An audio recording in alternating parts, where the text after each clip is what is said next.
In Puerto Peñasco, Mexico, I'm Rosa Linda Román, and this is New Mexicast. Welcome back, everyone. And years bring change. People grow, oh, and memories remain. Memories remain. Las Vegas, Nevada. Memories remain. Yes, they do.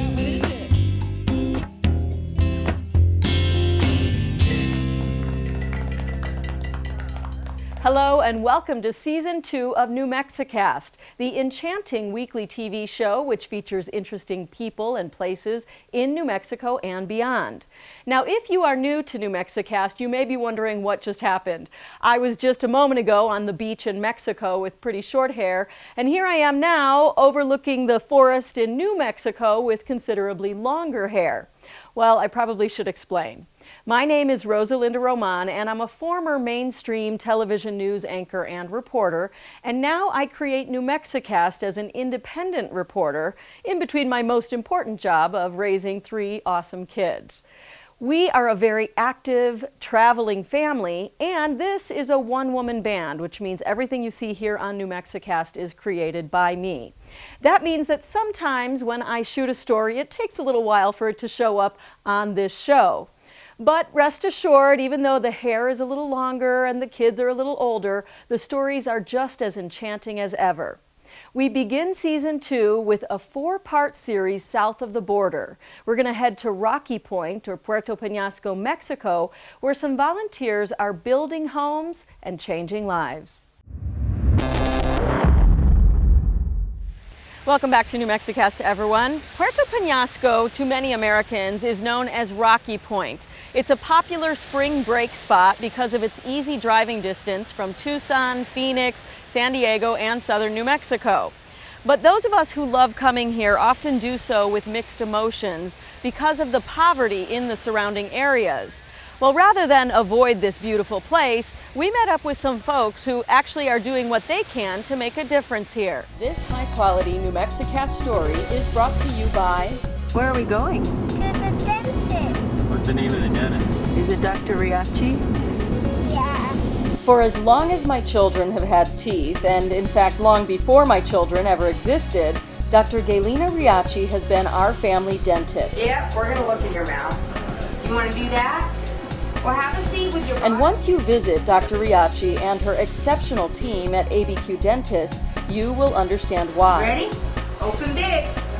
From the amazing way she puts nervous little ones and even nervous adults at ease, Oh my! to the state-of-the-art dental equipment and expertise, ABQ Dentists is where you will find the smile you've always dreamed of. See for yourself at abqdentist.com.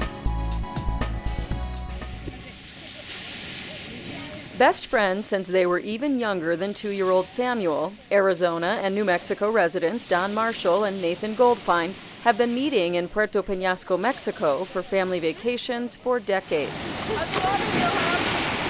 And as they both continue the Rocky Point tradition with their own kids, these breathtaking beach vacations take on an even deeper meaning.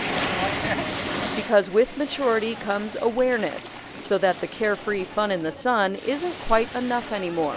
On the way to the luxury resorts lining the beach, visitors must pass homes like these, where thousands of families are living in abject poverty, with no electricity, running water, or even a solid roof over their heads. When it rained, it just came right through to the house. Nathan's 7-year-old daughter, Ahava, and Don's teenage daughter, Jerica, gave up their day at the beach to visit some of the families living in nearby neighborhoods. It was an eye-opening experience for both girls. Where do they sleep and where is their food?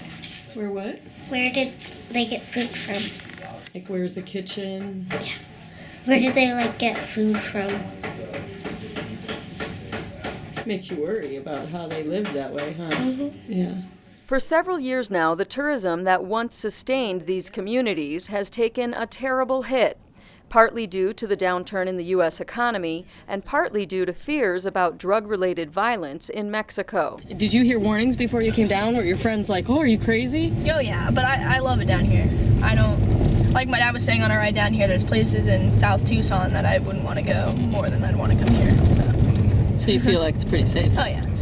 Well, I've never run into a problem, and I hate to say it's never going to happen or that's not the issues and different things, but I do think if you're not looking for drugs, if you're not part of that whole culture anyway, then you really have a slim to nil chance of really getting hurt from the situation. So, and I think also there's so many good people down here, that they are so anxious to make sure people, Americans or whoever is coming down here, is safe and is protected, because they really need us. They really need us down here. So I really get this more of like, boy, we really are glad you're here kind of attitude than why are you here attitude. Still, many tourists have steered clear of all Mexican cities out of fear, which has had a devastating effect here. We were down here last weekend, and it was literally a ghost town, and I'm looking at,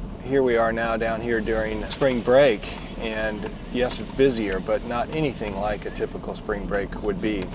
And so it really hurts the economy down here so dramatically compared to the United States. And we may think that we are having a little struggle up there, but they're really struggling down here.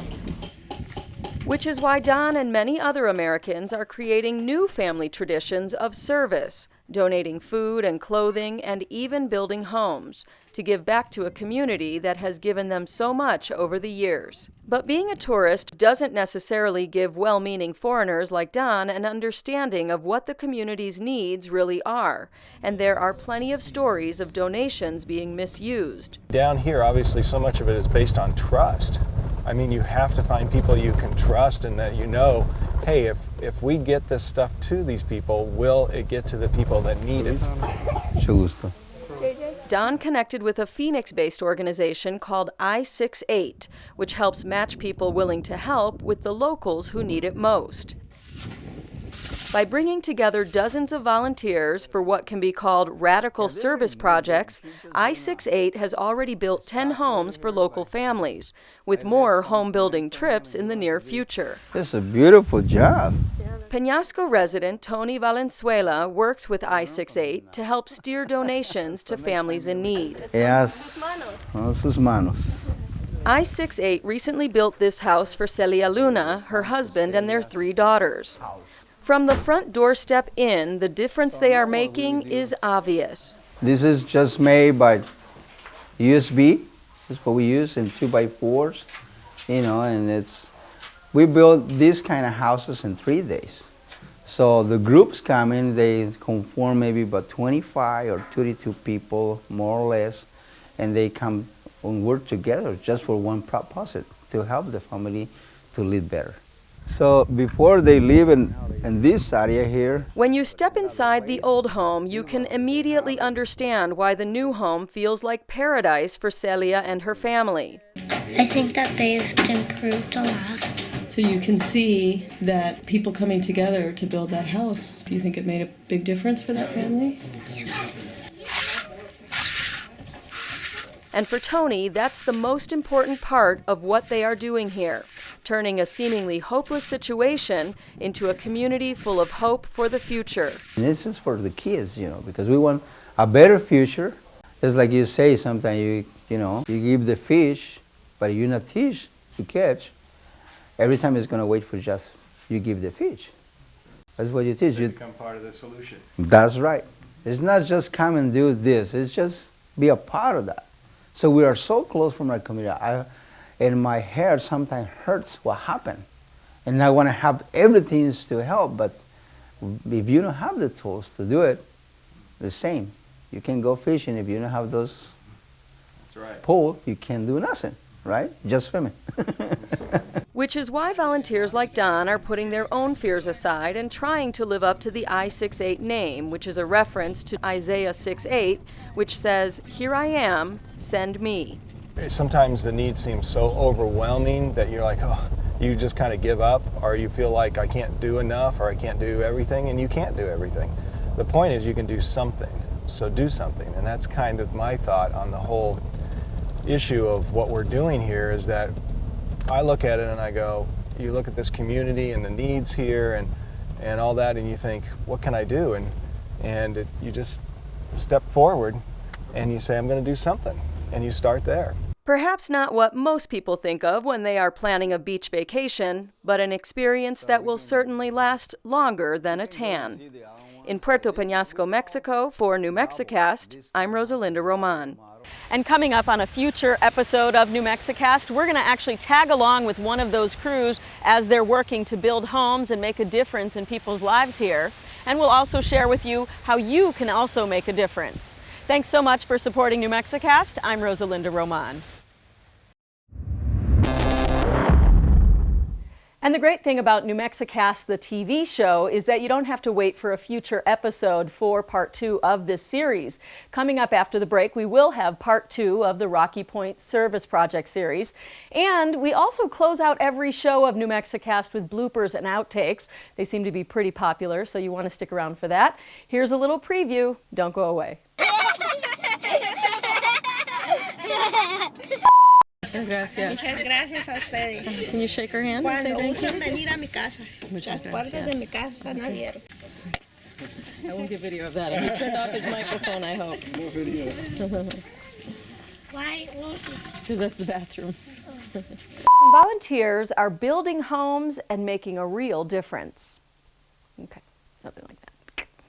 That's a...